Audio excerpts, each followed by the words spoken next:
یہ جو lady anchors کے ساتھ وہ بیٹھ رہا ہے، پاکستان کی ایئر ہوسٹس کے ساتھ فوٹو کھچا رہا ہے، تو وہ بھی تو غیر محرم ہے. لیکن جیسے ہی وہ یتیم بچیوں کو دیکھتا ہے 12 سال 10 سال 11 سال، وہ ترنت محرم اور غیر محرم بول کر کے وہ اسٹیج چھوڑ کر کے بھاگ جاتا ہے. تو اس کا مطلب ہے کہ ذاکر نائک پیڈوفائل ہے. اب آپ بتائیے کہ پاکستان خود ایک اسلامک کنٹری ہے. اب اس جاہل نائک کو تو پاکستان کو بہت اپریشیٹ کرنا چاہیے، اور جب گیا تھا تو لوگ اس کے ہاتھ پیر چوم رہے تھے.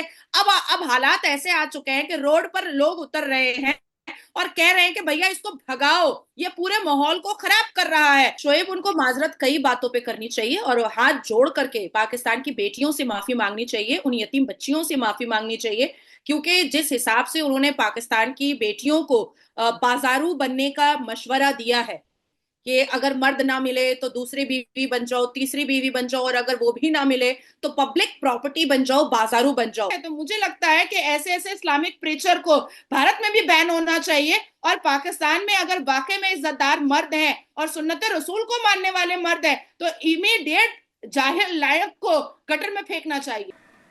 بڑی کنٹروورسی ہو گئی تھی اسلام آباد میں جب مجھے تقریر کے لیے بلایا گیا تھا. کہا گیا تھا کہ وہ اناتھ آرفن بچوں کو، تو ان کو میں پوری میری چینج کر کے میرا اسکیڈول 10 منٹ ان کو ملنے والا تھا. وہ تو پورا فوٹو سیشن تھا، بچے تو پیچھے رہ گئے فوٹو لے رہے، اور بنا کہے کہ کئی لڑکیاں اسٹیج پہ آ گئے، بالغ لڑکیاں 14 سال 15 سال، اور حجاب بھی نہیں صحیح. اتنی بڑی فوج آ گئی تو کیا کرنے کا، بھگ جانے کا. ہم جھگڑا کروں ادھر، لوگ مجھے کچھ بھی بولے، بزدل بولے، کچھ بھی بولے، کائر بولے، میں تو میرے اللہ اور اللہ کے رسول بات پورا لائف ٹیلی کاسٹ ہو، میں تو بھگ گیا. ہاں ڈر کے بھگ گیا. میں کیا جھگڑا کروں ادھر؟ تو ڈیبیٹ ہو گیا اس کے اوپر. اور آرفنیج کا مالک کہتا ہے یہ تو میری بچیاں ہیں. میں بولا تو چھو بھی نہیں سکتے ان کو. بچی بولو ٹھیک ہے، وہاں تک کہ ٹھیک ہے، بیٹا بولو ٹھیک ہے، آپ اگر کھانا کھلاتے اس کو آپ چھو بھی نہیں سکتے. جب یہ بالغ ہو گئی تو آپ چھو بھی نہیں سکتے. اگر آپ کی بیوی نے جنم دیا ٹھیک ہے تو جائز ہے. تو کدھر گیا اپنا معاشرہ؟ کدھر گیا سویٹ ہوم؟ سب سے سویٹ ہوم جنت ہے بھائی. جنت سے اچھا سویٹ ہوم تو دنیا میں نہیں ہے. اور اگر آپ ذاکر نائک کے کیسٹ کو دیکھتے ہیں، آپ میرے فین ہیں، تو ایسے حرکت کیوں کرتے بھائی؟ اور جب تک میں اللہ اور اللہ کے رسول پہ عمل کرتا ہوں آپ میری بات پہ عمل کر سکتے. جس دن میں اللہ اور اللہ کے رسول سے بھٹک جاؤں گا آپ کبھی میرا ساتھ مت دینا. آج ہم دیکھتے ہیں کہ دنیا میں کتنی بے پردگی ہے، نیوڈیٹی ہے، آبسینٹی ہے، ننگا پن ہے. قرآن مجید میں اس کا حل ہے حجاب. لیکن اللہ تعالیٰ خواتین کے حجاب کے پہلے قرآن مجید میں مردوں کا حجاب بیان کرتے.